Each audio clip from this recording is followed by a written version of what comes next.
I heard knocking from the grave I never dug. The knock came after the silence broke. The dead don't knock. That's what I used to believe.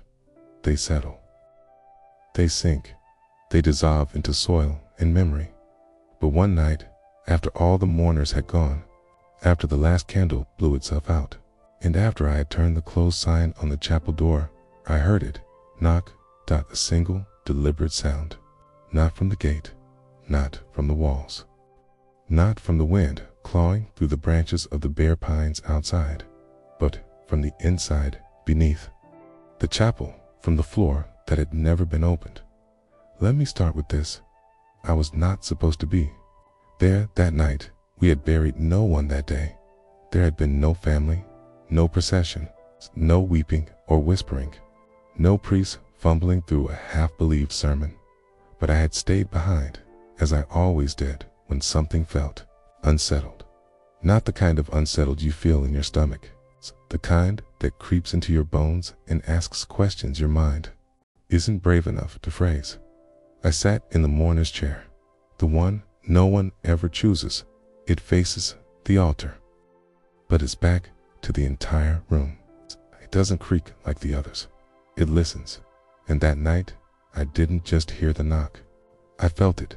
You see, the floor of the chapel was made of black stone. It's worn smooth by decades of feet, too heavy with grief to notice its beauty. But that night, one of those stones moved. It didn't shift dramatically. No grinding of earth. No earthquake to blame. Just a single vibration, like something below had knocked once and waited for me. I stood slowly. Not from fear, from recognition, as if I had been waiting for this knock my entire life without knowing it. I walked to the center of the room, to the spot directly in front of the mourner's chair. The air changed there, thicker, not colder, denser, like time had folded itself there and refused to unfold. I knelt, placed my palm on the stone, and it was warm. That's when the whispers started. Not words, just pressure, like breath against the ear in a room that hadn't known life for hours. I wanted to run. Instead, I whispered back, "Who's there?" "I swear to you," the knock answered. "I didn't tell anyone." "Of course. Try explaining to a council of gravediggers that the chapel is speaking to you, that something below is awake."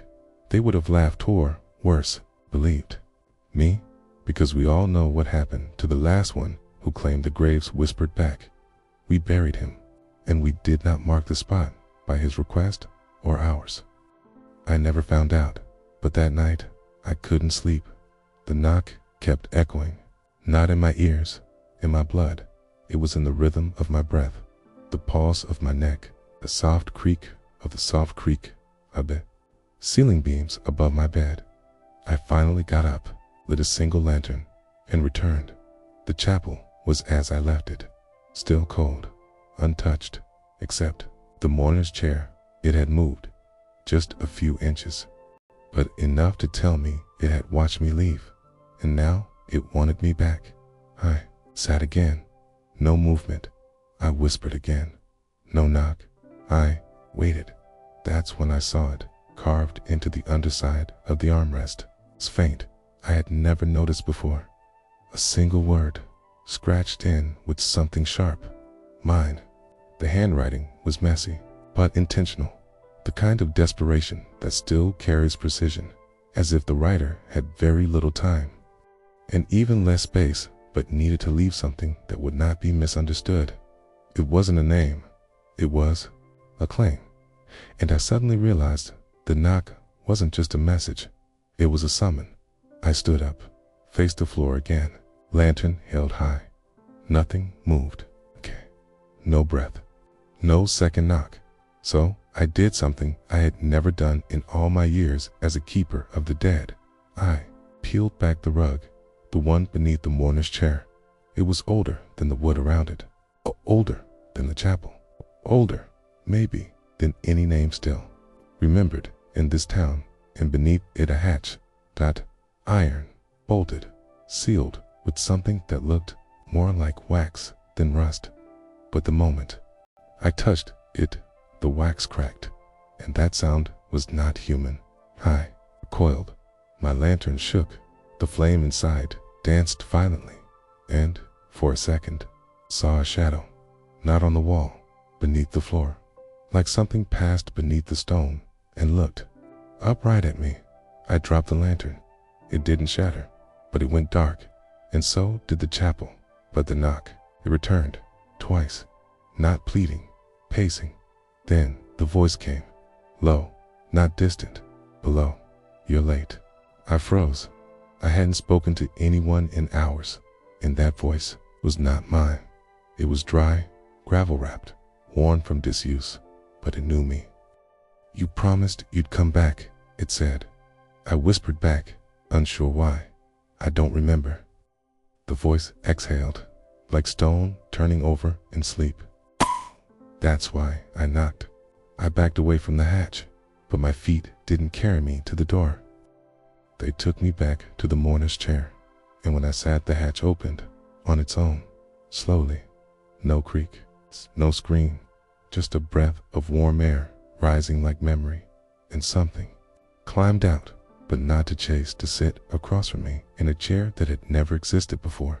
Now there was another, an identical mourner's chair, and in it a figure, not shadow, not solid, half ash, half outline. Familiar, but wrong. It didn't speak again. It just knocked, once, twice, 3 times, and vanished. But the second chair remained, and now the room had changed. There were 2 mourners, but only one remembered why he came, and that was me. The second chair wasn't empty for long. The second chair remained, even after the figure vanished. I watched it for what felt like hours, though the chapel didn't have clocks, okay? And time in a place of mourning was more suggestion than fact. But I remember this clearly. It didn't gather dust, and nothing in this chapel, not even the untouched windowsills or the forgotten altar cloth, was immune to dust, except that second chair. It was not meant to age. I didn't sleep that night. It's not from fear, from proximity. Like something ancient had found its way up from the hatch and now sat across from me, remembering me more deeply than I remembered myself. I left the chapel at dawn, but I left the chairs facing each other deliberately. They weren't furniture anymore. They were sentences, unfinished ones. When I returned the next day, it wasn't alone. Not in the way you think. No mourners, no priests, no town officials coming to reprimand me for dwelling too long among the buried. No, the second chair had a presence. It had taken a name, but it hadn't said it yet. And when I approached, the air between the chairs was no longer empty. It shimmered, slightly, barely perceptible, like heat over a grave on a cold day, or breath that wasn't mine. I didn't sit immediately. Instead, walked slowly around them, clockwise, 3 full turns. It felt instinctive, a ritual I hadn't known I remembered. On the 3rd circle, I stopped behind the second chair, and there, scratched into the wood, was another word. Still, not a command, not a plea, a state. Whoever or whatever had sat there was claiming stasis, an inability or refusal to move on. I ran my fingers over the carving. It was deep, sharper than the one in my chair that read mine. But something in me shivered, not because of the word, because my hand fit into the groove too perfectly. Then came the hum, not from below, from between the chairs, like a voice warming up, or a memory resurfacing. Low, vibrational, not sound. Resonance. Had I felt it behind my eyes, behind my ribs, behind the scars I never confessed. The voice returned, but it was different now. You remember more when you sit. It wasn't coming from the chair. It was coming from the space between them. I whispered, cautious. What am I supposed to remember? No answer, only the hum. So I obeyed. I sat in the first chair again, faced the second, and the room shifted. Not visibly, not physically, but found Ationlly, as if the bones beneath the chapel adjusted themselves to allow the story to breathe. And then I saw her not fully, just the outline of a girl in the second chair, not quite young, not quite old. Age had no anchor here. She stared at me but not into me, through like I was a page and she was trying to read the sentence hidden in the margin.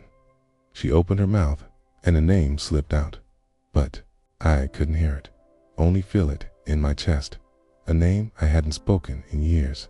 I reached out, but the air between us pushed back, not rudely, just firmly, not ready to touch what you buried. The voice again, but hers now, clear, not cruel, not kind, factual. I asked, what did I bury? Her eyes flickered, not closed, shuttered, like memories locking themselves down. And she said, not what? Who? Then she vanished, and the second chair turned on its own.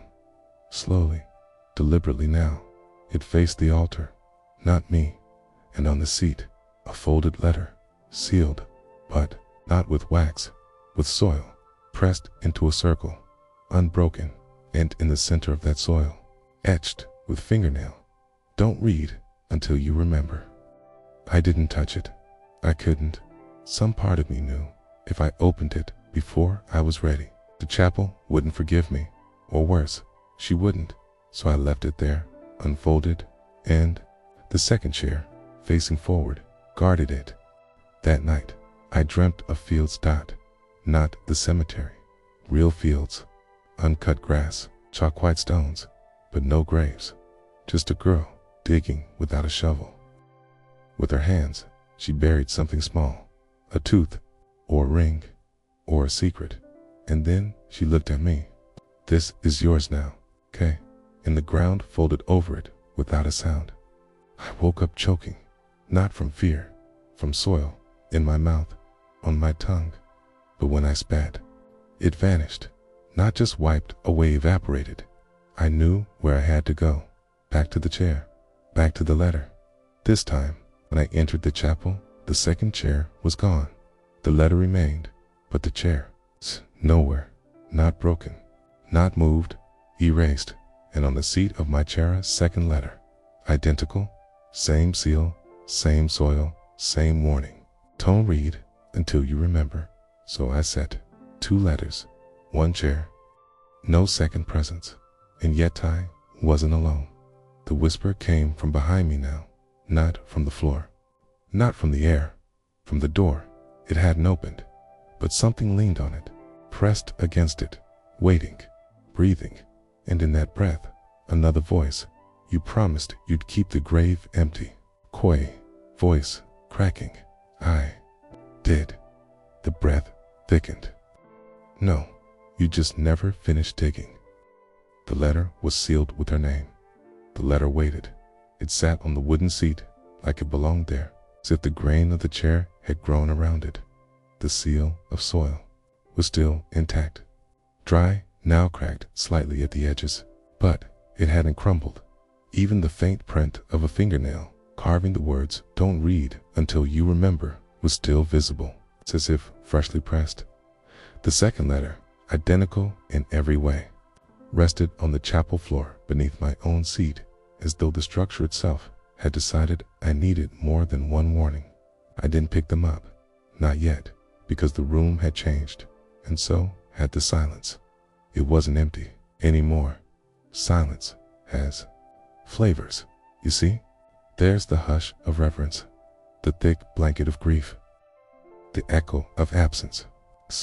And then there's the silence that listens back. That's what this was, a listening silence, as though the chapel, or something in it, had been waiting for these letters to appear before it tuned its ears to what I hadn't said, or worse, to what I hadn't heard. I stood. Both letters remained, untouched, unmoved, but the back wall of the chapel had changed, subtly, where once there had been cracked white plaster. Now there was wood, a slatted panel, weathered with age, but breathing. Yes, I saw it inhale, and just beneath it a third chair, smaller, child, dash-sized, facing away from the altar, and written into its backrest. Carved, deep, and trembling. She sat here before she had a name. I stepped forward, careful, not out of fear, out of recognition. I knew this chair, not from this room, from a different place, a place I'd buried with memory. There had been a porch, peeling blue paint, a rocking rhythm, and a girl, legs too short to reach the floor, swinging her feet while humming something only she could remember. I never learned the song because I never asked. I crouched beside the chair, traced the carving with my fingertip, and the wood was warm, not from sun, recollection. And when I leaned in, you smelled earth, but not grave earth, not the damp rot of burial grounds, fresh earth, spring soil, the scent of beginnings, and under that, a perfume I hadn't smelled in decades. Lavender soap, rain-dried linen, a whisper of vanilla her scent. Behind me, one of the letters fluttered, just slightly. The soil seal didn't break, but something beneath it pulsed like breath. I turned. Both letters now glowed faintly, not with light, but with memory, and I saw the handwriting across their backs. My name, my full name, but in her script, not mine. The loops too wide, the E's curled like little seashells. The ink faded, but real. She'd written to me, and somehow, from wherever she was, she'd mailed them to the chair. I sat. The smaller chair remained untouched, watching. I looked at the first letter again, and I whispered, I think I remember now. The seal cracked, not from my touch. It hurt me, and it allowed itself to open. Inside, not words, not sentences, just one photograph. Old, color faded, edges curled, 2 children, a boy and a girl, sitting on the same porch I remembered. Side by side, me and her. She wore a dress I still remembered tearing on a nail. I had laughed, she had cried. I told her she shouldn't have been leaning so far over the railing, but I never apologized. Not then, not ever. And now, the photo pulsed in my hand like it wanted to be more. Beneath the photo, etched in faded pencil, you left before the chair was empty. And my mouth went dry, because that was true. I hadn't just left the town. I had left her after the accident, after the whispering, after the night she locked herself in the attic and told me not to knock. I left, and I told myself she wanted it that way, but I never asked. The second letter opened on its own, and this time there were words, pages of them, written in that same curled handwriting, but the ink was fresher, more desperate, and every sentence began the same. If you're reading this, followed by, then maybe the chair will forgive me. Then maybe you still remember the garden. Then maybe you kept your promise. Then maybe the grave won't open again. I read all 10 pages. I don't remember every line. Some felt like prayers, others like accusations. Some asked for forgiveness, others refused to offer it, but one page folded between the others was different. A drawing, childlike, crude stick figures. Yes, but unmistakably us, me, her, and between us. A grave empty, labeled only, not for us. That was the promise. The one I'd forgotten. We'd said we'd grow up, grow old, never be buried apart. We'd said we'd live full enough lives that the grave, we didn't need to remember us. We'd be remembered elsewhere in laughter, in song, in the soft chairs we'd leave behind. But she hadn't gotten a chance.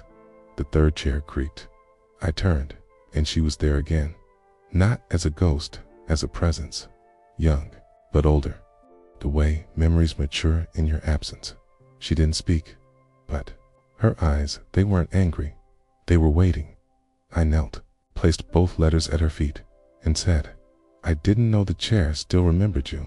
She smiled, soft, and whispered, the chair never forgot you. Then she faded, not disappeared, just stepped back into the part of memory that doesn't demand attention, but waits to be remembered. The chapel exhaled, the walls softened, the floor creaked, it's not with grief, but release, and the second chair returned, beside the small one, facing me, but empty for now, because I knew one day, when I was ready, I'd sit there again and finish reading what memory had begun. The floorboard that hid more than dust. Some silences are heavier than sound. You don't hear them. You feel them in the ribs, in the soles of your feet, in the parts of you that don't know how to speak anymore. The silence in the chapel that night had changed again. Not the kind that waited or listened or mourned. No, this silence leaned, pressed, like someone was standing behind me, breathing without breath, asking without asking. I looked down. The second chair hadn't moved. The small, one-child-sized seat, carved with a memory, was now slightly askew, tilted toward the far corner of the chapel. A shadowed place. No altar, no candle, just the old warped floor that always groaned more than it should, and something else. A subtle shape, a difference in the dust, like a single board had breathed when the rest held still. Moved toward it. The silence deepened, like the chapel was holding its breath, and mine was joining it. Each step felt like walking backward through a memory, not forward into a room. The floor creaked under my weight, but only once, when I reached the uneven plank. I knelt again. It wasn't nailed, no screws, but it resisted when I tried to lift it. Not because it was locked, because it was reluctant, beneath my fingertips. The wood pulsed once, like a warning, or a heartbeat, but I kept going, and the board gave way. Slow, sorrowful, not snapped or cracked, unfolded like a secret that wanted to remain hidden, but couldn't carry its own silence anymore. Beneath it, not rot, not bone, not treasure. A box, small, lacquered, red once, but faded now to a soft ochre-brown dot, the kind of red you only see in dried blood, autumn leaves after the rain. There was a locked dot, old, rusted dot, but, open. It had no key, only a carved word across its lid. Returned. I didn't understand. Returned from where? Or to whom? I lifted it. It was light, far too light to contain what it should. But when I opened it, everything I had forgotten poured out at once. The first thing I saw, a ribbon, blue, frayed at the ends, still smelling faintly of sun and soil. I didn't recognize it immediately, but my fingers did. They trembled, and the memory surfaced me. H8, tying it into her hair because she asked me to. Her eyes had been shut tight. Trusting, I tied it to loose. It fell. She didn't complain. She just laughed, and I never tied another ribbon again. Not for her, not for anyone. I'd forgotten that the ribbon hadn't, beneath it, a scrap of paper, torn from a notebook, the ink blurred, but readable. A question, scrawled in shaky handwriting. If I disappear, will you come find me? I had written it and never given it to her. I had meant to, planned to, but that day she stopped coming to school, the day her porch stayed quiet, the day the attic window closed for good, I folded it away and eventually buried it. The box held more, a coin, foreign, worn flat on one side. She used to call it her wishing coin, not because she believed in luck, but because she believed in remembering what you wished for, even if you never got it. Especially then, I remembered the sound of it flipping through her fingers when she was nervous. That rhythm had once calmed me. I didn't know I missed it until now, and suddenly I realized something. This box wasn't hers, it was mine, but I had no memory of ever putting it here. The air shifted. The chapel exhaled again, and from the far walled sound, knock, knock, not wood, not stone, soil, like something or someone tapping from beneath the floorboards of the world. I looked back down at the box. One more item inside. A photograph, folded in four, edges worn soft. When I opened it, it nearly stopped breathing. It was a picture I had never seen, but I was in it. Her, too. Older than the porch photo. Maybe 13. We stood in the cemetery. No smiles, but something in our eyes. A knowing, a bond sealed without words. Behind us, a single grave, unmarked, only a wooden post where a headstone should be, scrawled across it. No one rests here until we do. I dropped the photo, and I remembered, not just the image, the pact. That was the day we found the abandoned graveyard in the woods. We'd wandered off from the school trip, ignored the guide, followed the old trail behind the fence, and there among forgotten markers and broken statues, we found one grave. No one had claimed, and we claimed it, not as a burial, as a place to keep promises. We said we'd bury our fears there, our secrets, the things no one else could carry. We said the grave would be empty so we wouldn't have to be. I had buried things. I'd just forgotten where. She hadn't. And now the knock was louder, not impatient, but closer, as the grave had remembered the weight of a secret too long unvisited. I stood, closed the box, tucked it under my arm, and turned toward the chapel door, but it was gone in its place. A wall of mirrors, not whole, shattered, but each shard showed a different version of me. Laughing, running, crying, lying, and one writing that letter, the one I never gave her. And as I watched that version of me, tucked it into a pocket and walked into the woods, toward the old trail, toward our grave. Behind me, the chair shifted, not moved, but rearranged. The child's chair now faced the mirror wall. The second chair, gone.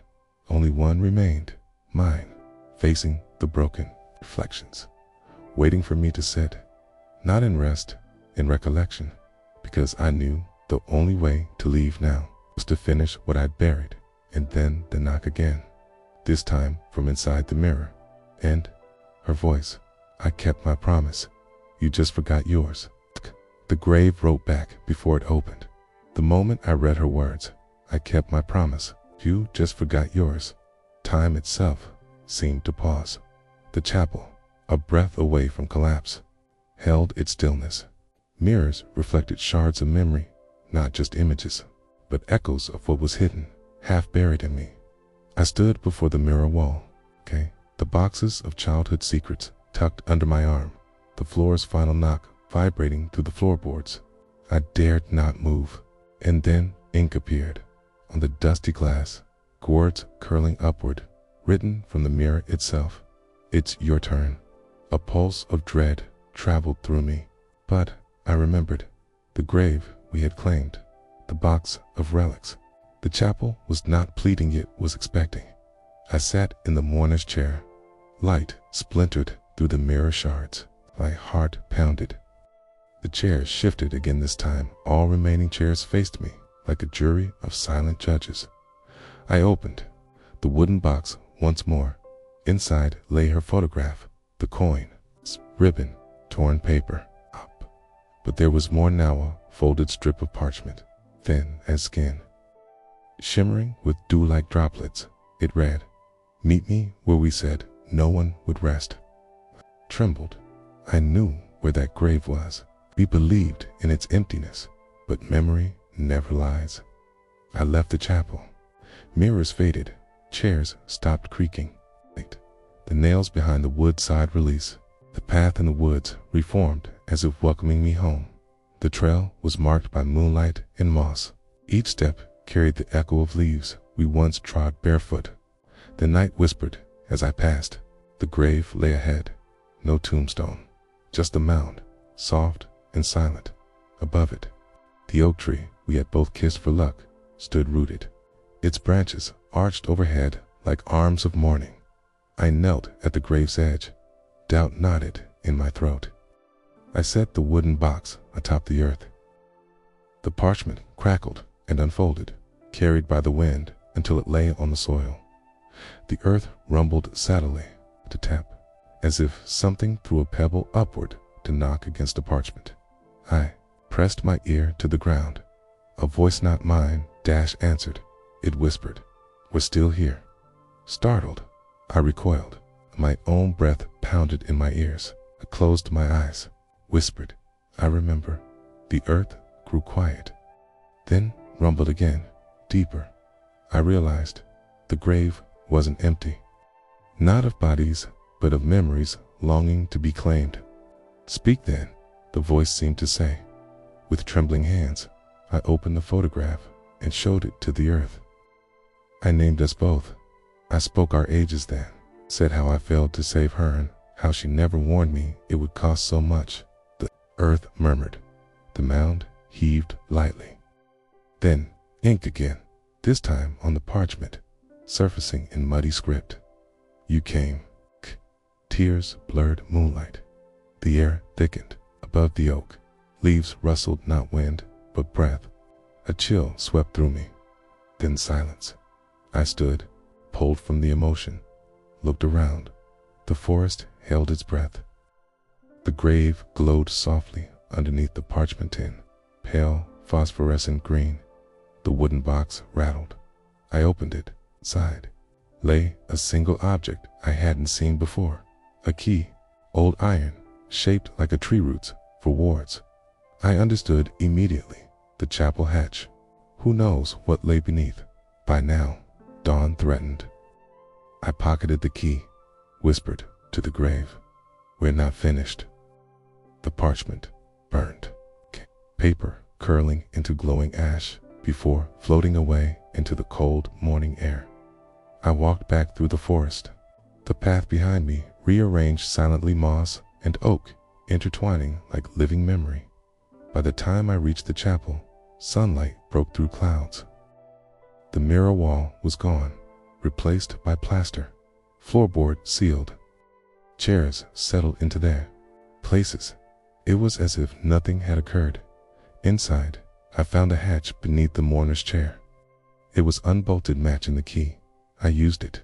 It clicked open. Beneath, a spiral staircase faded into darkness. I descended, lantern in hand. The earth smelled of wet stone and secrets. At the bottom, a chamber of bones, animal, then human, arranged in spirals along the walls.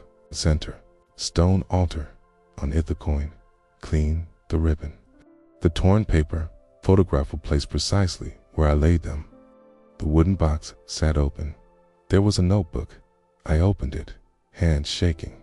Inside, in neat script, words I had never written.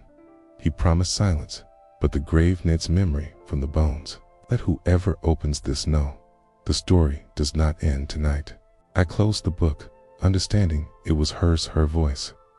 I realized the knocking began because the grave needed to speak.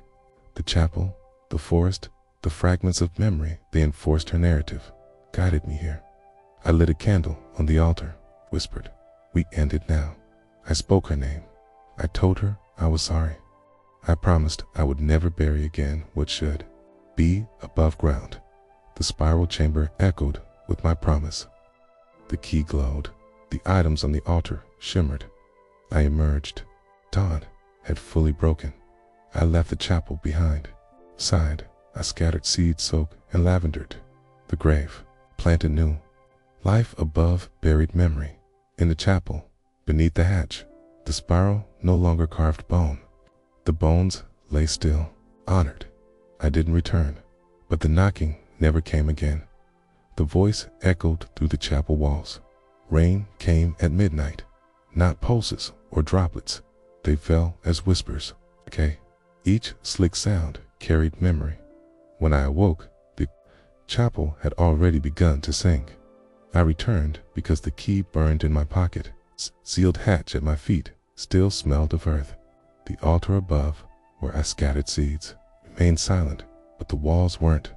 From within the plastered arches came a voice, not soft, not loud, rhythmic, like wings folding and unfolding, like footsteps pacing a spiral staircase in empty rooms. It spoke in no language, but understood everything. Elias. My name stretched across marrow. I stumbled toward the chapel doors, shoulders aching with recognition. The chapel stood as I left it, with morning light slicing through. Stained glass and wooden pews polished by absence. But the voice wasn't here. It lived in the bones. I traced my fingers along each arch. Each step I took produced not echoes but invitations. Come back. Cold formed behind my eyes. My breath shuddered. Then one set of chapel lights flickered. Just one, right above the coffin-shaped kneeler at the altar's base. The rhythmic voice returned. You came. I knelt in that space, listened harder. Outside, rain drummed through roofs. Inside, the chapel floor hummed. It's time. Not a command. Statement. Green eyes from stained glass stared down. The voice rumbled again. You told her you would never bury silence again. Did you mean it? My heart split. It's chambers. I whispered. I did. Time slowed. Each second stretched until I could feel its edges. Then the floor vibrated. The raised letters of the buried graves pecked, seemed to blur beneath every board. The hatch in front of my knees split open again. I didn't pause. I opened it fully. Down the spiral staircase I climbed. The darkness here wasn't absence, it was acknowledgement. Each step answered the wall's voice with assurance. I remembered, at the bottom, the chamber awaited. Its walls lined now with laminated drawings from the abandoned childhood notebook. Spirals, oak leaves, hearts guarded by keys. Seated on the stone altar, illuminated by candlelight, a figure, half clay, half silhouette. She, not ghost, not projection, not embodied. She traced her finger across the blood-spackled spiral etched into the altar's face. Rain pattered above us. Her voice echoed within me. I left my promise in the chapel above. I knelt again, answered before I spoke. I planted seeds. Her smile was vague. Yes, but did you read the notebook? A laugh erupted, low and sad like earth cracking open, till what I couldn't write. She tilted her head. Your voice got lost in the walls. Memories slammed like doors in my past. I remembered dinner conversations in which I hadn't spoken, tricks and sermons I never questioned. A fallen hymn no one noticed but haunted the hush. My voice returned. I said, did it echo loud enough? Her hands hovered above the spiral. Rain dripped onto the stone. Letters sifted into moss on the walls, shifted, slowly realigned. They carved lies. Tita, did you uncarve them? Kai closed my eyes. In that darkness, I chanted softly, I remember us. More words slipped out, confessions and praises. A litany of childhood laughter and regrets, age 10 to now. Each phrase pulled from my chest like vines unwinding. The world beneath me hummed, resonating. The spiral glowed. The walls exhaled again. I'll place your hand, she instructed. I placed it on the spiral. My palm warmed. Stone pulsed against skin. Letters moved. Spirals expanded, then contracted. The knot of memory unraveled. Rain sounded distant. Her voice trembled. Speak her name. I drew a ragged breath, felt tears burn through my bone. Mara. Lightning struck. Candlelight flickered wildly. Again. Mara. One more. Mara. And then dash. Silence. Absolute. Then dash. Knock. Dot 1, 2, dot 3, dot from. K. The chapel above. She stood, solid. Her body materialized, driftwood strong. With purpose. She's waiting. The voice echoed hers. Mine. Ours. Ascending via spiral steps, I emerged to find Mara's spectral form beside the altar kneeler. My chair empty. The keys glinted at my belt. She reached out, dared. Her translucent hand brushed mine. For a moment music. The chapel hummed in harmony. I knelt before her. "You're not alone," I whispered. "Mine again." Her eyes glimmered unbelieving. Then she smiled. Behind us, the stained glass began to leak color. Daylight poured in. The knock had ended. A long, low crescendo of acceptance. I rose, took Mara's hand. Outside, rain had turned sunrise gold. We stepped through chapel doors together, to voices now echoing through walls once haunted by silence. The promise was written in stone dust. The morning after the knocking ended wasn't silent. It was waiting for what came next after the dead had spoken. The chapel door creaked open behind me, and when I turned, the mist had not lifted from the woods. The fog was thick, unnatural, clinging to my coat like regret clings to a lie you once believed was truth. Mara no longer stood beside me. Her form had faded the moment we stepped out from the chapel's walls. Something of her remained in the air, in the dust on my sleeves, in the memory that now refused to lie dormant. I walked the path toward the grave again, not because I had questions, but because I had no more denials. The trail, like before, shifted as I stepped. The trees parted differently. Moss covered new symbols I hadn't seen on the stones lining the way. I saw spirals carved into bark, coins pressed into knotholes. At each turn, the woods remembered me, and then, through the fog, I saw it. The mound, still untouched, still crowned by that crooked oak. But something had changed. There were words on the soil, drawn not with hands, but with breath, etched into dew, disappearing slowly with the sunrise. I bent closer. You spoke my name, but not your promise. My throat tightened. That was true. I had remembered. I had mourned, too, but I had never answered the pact we made as children. Not completely. I had walked away once before, and the ground had never forgotten. I dropped to my knees and pressed a palm into the soil. The earth was warm, not with sunlight, but with memory, and then beneath. My hand I felt it. Stone, a slab, thin, tin, hidden just under the surface, with care. I dug. The dirt parted easily, as if it too wanted me to see. Within minutes, I had uncovered a stone tablet, no larger than a notebook, covered in dust.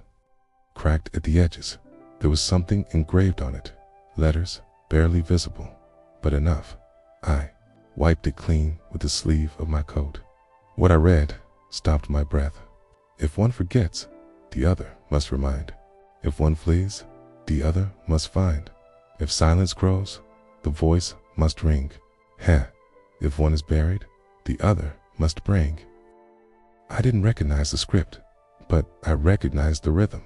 It was ours, a pact, made when we were no more than 10, scratched into tree bark, chanted during games of pretend funerals and secret hideouts, a child's rhyme. Blood vow, it had been etched in stone when I thought it was just fantasy. We had buried it here, she remembered, and now I had remembered. Too, I sat back on my heels, the stone in my lap, and let the past settle in. There was no use pretending anymore. Mara had never needed saving. She had needed remembering, and I had broken the vow. That's why the knocking had started. Not from her anger, but from the echo of an old promise, scratched into the bones of the earth. Screaming to be acknowledged. Rain threatened again overhead. A wind moved through the oak leaves, and I heard it. Finish it. I stood. The stone tablet pulsed warm in my hands. I turned toward the chapel, and I walked inside. The lights flickered again. Dust swirled in patterns, and on the altar, something waited. An envelope addressed to me in my own handwriting, but age-deload, brittle. I had no memory of ever writing it. I opened it anyway. Inside, single sheet of paper, lined, ink faded. My younger self had written it. It read, "If I ever forget what we promised, remind me. Even if I scream, even if I run, even if I bury you first, 'cause I will forget. That's what grief does. But don't let it win. Bring me back. My hand trembled. I remembered writing this now. After the funeral, after I hadn't cried, I had written it in my room, hiding it inside the baseboard. But it had found its way here. Somehow, the chapel's stained glass windows darkened, as if clouds passed behind them. But I knew better. The memory had awakened the building. The spiral stairwell behind the altar creaked. The hatch opened on its own. I descended. The spiral was colder than before.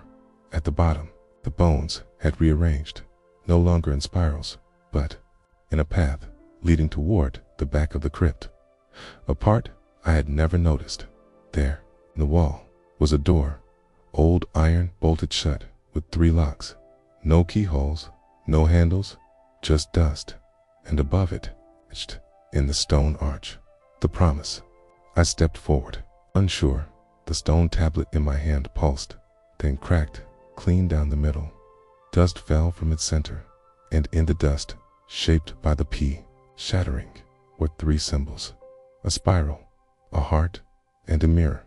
As I watched, the dust crawled, almost then settled over the locks, and one by one click, see, I see the bolts turned. The door opened. Behind it, darkness, but not black, not empty. It was alive, pulsing, like breath, like memory, and in its center, her, not a ghost, not a dream, but Maras. I remembered her, aged just as I had aged, clothed in every promise we never kept. She stepped forward, eyes, ancient, voice, thunder, and whisper. You remembered.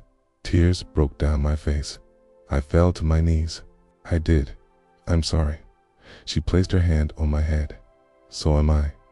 Behind her, a hall of mirrors stretched endlessly. Each mirror showed a version of me. All the versions that had forgotten. All the versions that had tried to move on. All the ones who stayed silent. And one by one, they shattered. The chapel above groaned. The altar cracked. The spirals reformed. And from the walls, dust, stone, carried on wind from nowhere. It formed a circle around us, and Mara whispered, "Finish the vow." I took her hands, and together we spoke. If one forgets, the other must remind. If one flees, the other must find. As silence grows, the voice must ring. If one is buried, the other must bring. The mirrors vanished, the dust settled, and the chapel breathed. For the first time in centuries, I walked out into the dawn, alone but whole, and behind me, the chapel stood quiet. No more knocking, no more names, only stone dust and a promise kept. What the dust left behind, some doors, once opened, never fully closed. I learned that when I walked away from the chapel for the last time. The silence behind me wasn't absence, it was a hum. A low resonance carried in the soles of my boots, in the dust that clung to my coat, in the air that settled over the field like breath not yet exhaled. And in that silence, something remained. Not a ghost, not a memory, something else. When I reached the edge of the woods, the fog had receded, but only barely. The air was thick, charged. The way it gets before a thunderstorm, only drier, like static, like the space between 2 people after words were said that couldn't be taken back. My fingers itched. My mouth felt like it was full of ashdod, and when I opened my satchel to pull out my canteen, the stone dust was there. A fine gray powder. It coated everything. It wasn't there before. I hadn't put the cracked stone tablet in my bag. It had vanished after unlocking the chapel's hidden door. And yet now, it was as though it had disintegrated into my belongings. A parting gift, or a warning. I returned home that day, but home was no longer what it had been. The town hadn't changed. The houses stood the same. The bakery still had its crooked shutters. The church bell still rang each hour, but people looked at me like I had missed a season or a year. or a decade. Their faces aged, their eyes cautious. One woman, an old friend of my mother's, crossed the street when she saw me approach. She stared at my coat, not at my face, as if the dust had written something there that only the dead could read. Inside my house, everything was just as I left it, but the floorboards creaked louder. The walls groaned at night.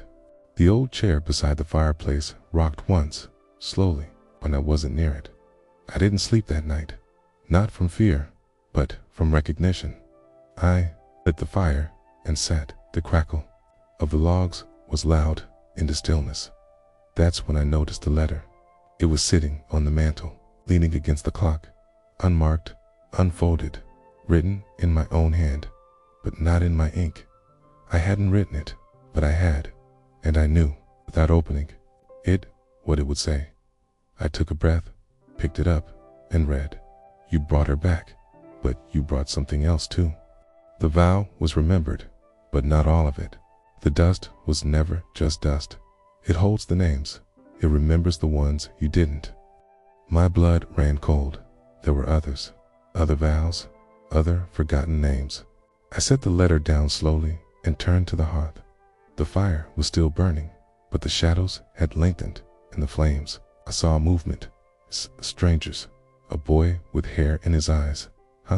Woman with missing teeth and a silver locket. And an old man holding a cracked watch. They weren't alive, but they weren't quite dead either. They stared out from the fire, still watching me, waiting the dust. It wasn't just from the stone tablet. It wasn't just part of the chapel. It was part of them. Each one had buried and forgotten. Each story untold. Each name that I hadn't spoken aloud when I lowered the shovel. And now, they wanted something too. They wanted to be remembered. Over the next few days, the dust spread. It crept into corners, settled in cracks, gathered like snow in the seams of every room I entered. When I touched it, my fingertips tingled. When I listened closely, I heard faint voices, whispers, too soft to understand. Until one night, I followed it. It had formed a trail from the hallway to the attic stairs. I lit a candle and climbed. Each step groaned underfoot, no louder than usual, but more personal, as though the house was listening. The attic was dark. The candlelight flickered, and the dust had settled into a shape. A name written clearly across the floorboards. Samuel. I dropped to my knees. I didn't know the name, but I felt it. Felt him dot a pressure behind my eyes. A memory that wasn't mine. A shiver that ran up the back of my spine like fingers cold from the grave. Then dashed behind me a sound. 3 knocks, not on the attic door, but on the attic wall. Slow, heavy, familiar. I turned. The wall was just that, a wall. But as I watched, the dust began to shift again, this time forming not letters, but AHAND, print, small, childlike, pressed into the boards. As if something had reached through from the other side. I whispered, "Samuel, I don't know you, but I will remember you." And the handprint faded. The knocking stopped. That night, Kay wrote the name in a notebook. I placed it beside the fire, and I waited. Nothing came. Not silence, not peace, but something quieter. Something like breath. The next morning, another name was waiting, written in the dust on my window. Eliza. The dust was not done. The vow I thought I had completed was only part of it. Mara was the beginning. But there were more. Names that had waited beneath the ground. Echoes that had followed me home. They weren't angry. They were lonely. They wanted their stories back. And I would give them one by one, with pen and voice, with fire and dust. The grave dug self. I never touched a shovel that morning. Yet, when I stepped outside, the earth was already turning. It had rained the night before. Not enough to soak the ground, just enough to loosen it, just enough to make the old cemetery behind my house seem unsettled, The gate stood ajar, though I always locked it, and something was wrong with the air. It was too quiet.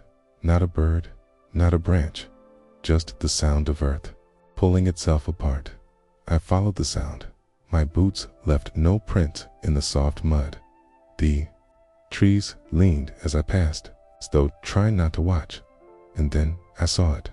A whole dot, not a grave I had dug, not one I had ever seen, but a perfect, rectangular gap in the earth, 3 feet wide, 6 feet deep, fresh, unmarked, and beside it, a small pile of letters, all sealed, all bearing the same handwriting. Mine, but I hadn't written them. Not these. I approached slowly, each step making the soil whisper. Not crunch, not squelch, whisper like. Voices held in the earth were breathing up through the dirt. The letters didn't move. They just waited. I bent down, picked the top one up. It was damp, but intact. On the front, a single word. Before. I turned it over, and as I did, the soil beneath the grave shifted again. No hand, no body, just the echo of a movement not made for the living. I opened the letter. Inside, scrawled in hurried, trembling ink, you forgot what came first. The vow wasn't yours alone. Dust didn't follow you. You came from it. My heart raced. Not fear, not recognition. I looked into the grave. There was nothing at the bottom, but it wasn't empty. It was full of something deeper than soil, something dead. Looked back. The rest of the letters trembled. One by one, I picked them up. Each bore a word. She waited longer than you knew. I didn't open them. I didn't need to.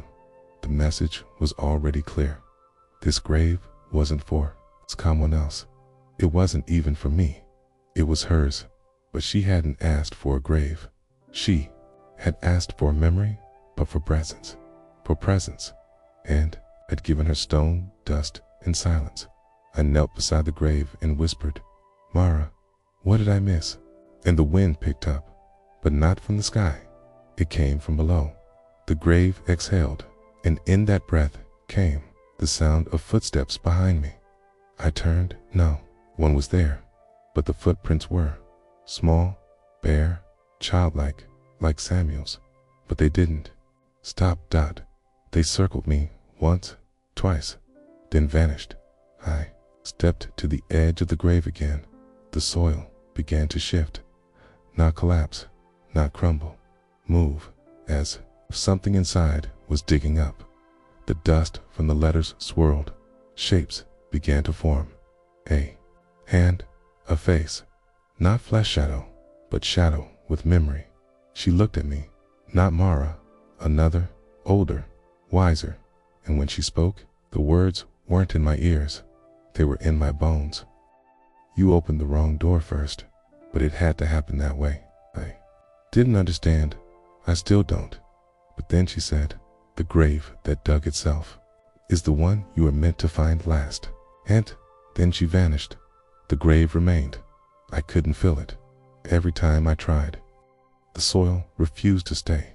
It would spill to the sides, or blow away, or simply vanish the moment it touched the open space, as if the grave belonged there, as if it had always been there, just beneath the surface, waiting for me to remember.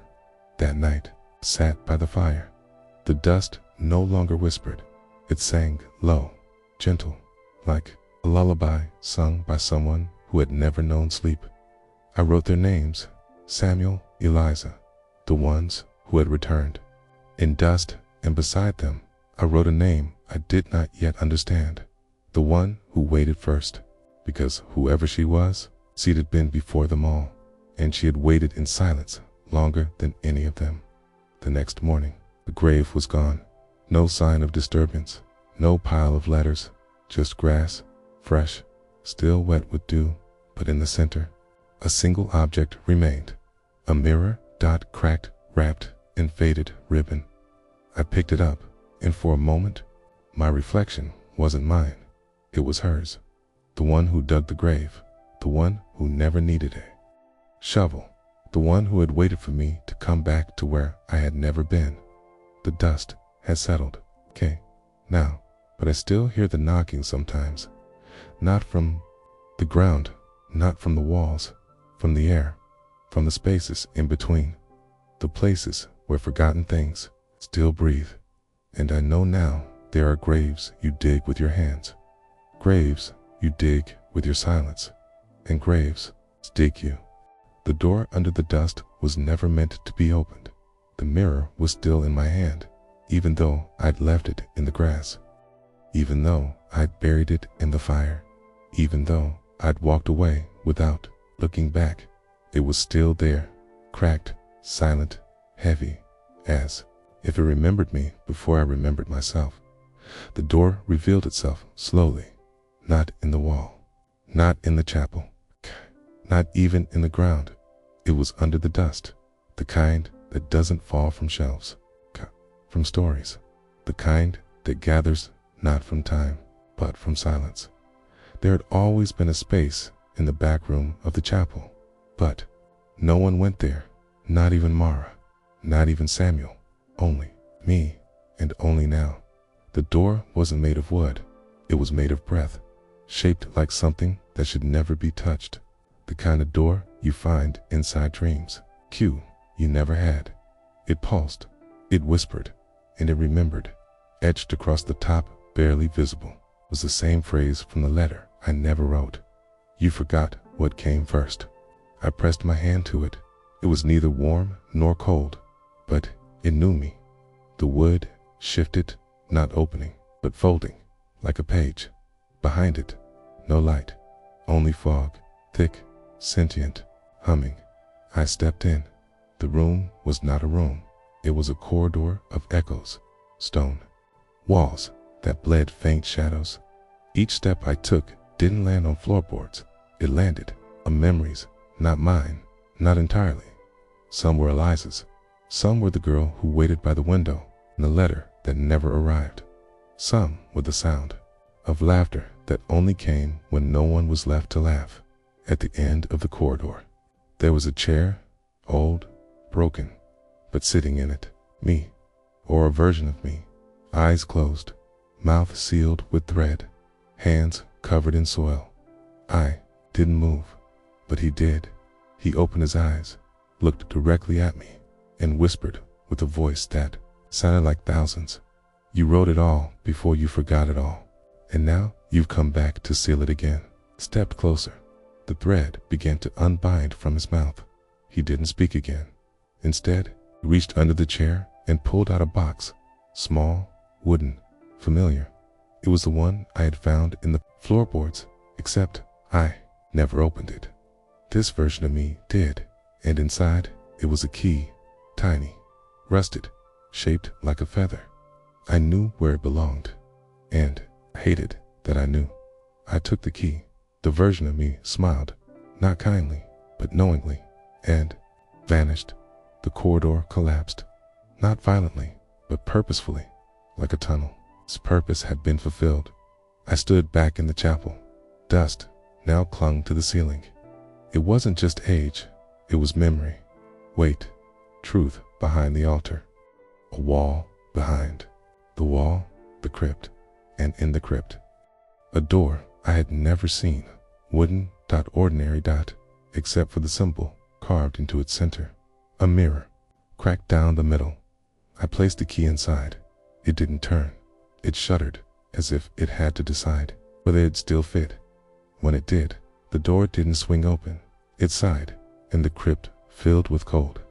Not the cold of death, the cold of something waiting too long to be known inside. Only one object, a coffin, black, smooth, no handles, but atop it, a letter, unsealed. I opened it. No handwriting, just this. This was not your grave, but you carried it anyway. Thank you, I'll let it go. I stood in silence. No one else was there. No name on the coffin, no cross, no marker, only a mirror, placed gently atop the lid, not cracked whole. And for the first time, when I looked in, it was her, Mara. She smiled. No sadness, only relief. The ground outside had shifted. The grave I never dug had sealed itself. Grass grew where there had only been dust. The letters had burned themselves clean. No ashes, no remains, only the smell of closure. That night, I sat by the fire. The chapel breathed softer. The wind no longer carried names, only peace. I held the mirror one last time and whispered, "You were never forgotten, just buried inside me." Some doors are not meant to be opened, but when they are, they remind you of the truth, that not everything buried is gone. Some things are simply waiting for the right hands to remember how to touch them. And if you've ever hear knocking, listen. It might not be someone trying to get in. It might be someone trying to come back